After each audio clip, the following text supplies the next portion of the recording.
maanta ay taariikhdu tahay 31 bisha August sanadka 2021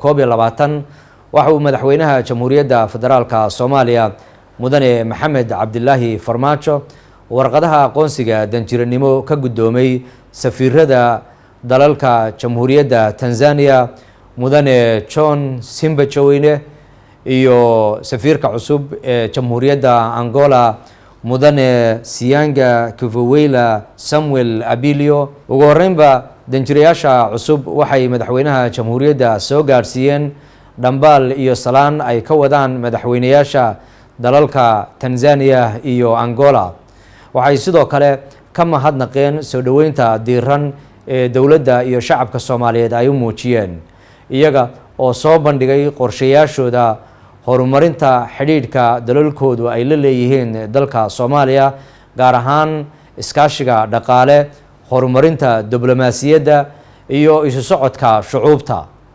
dhankiisa madaxweynaha jamhuuriyaddu waxa ugu horeynba uga warbixiyay danjirayaasha cusub horumarka dawladda Jamhuuriyadda Federaalka Soomaaliya ay ka gaadhay dhinacyada dib u dhiska dalka dib u heshiisiinta maalgashiga iyo la dagaalanka argagixisada iyo musuqmaasuqa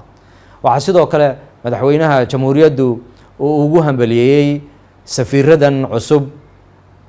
xilalka cusub ee loo igmaday isagoo uga waramay sida ay shacabka Soomaaliyeed iyo dawladda Soomaaliya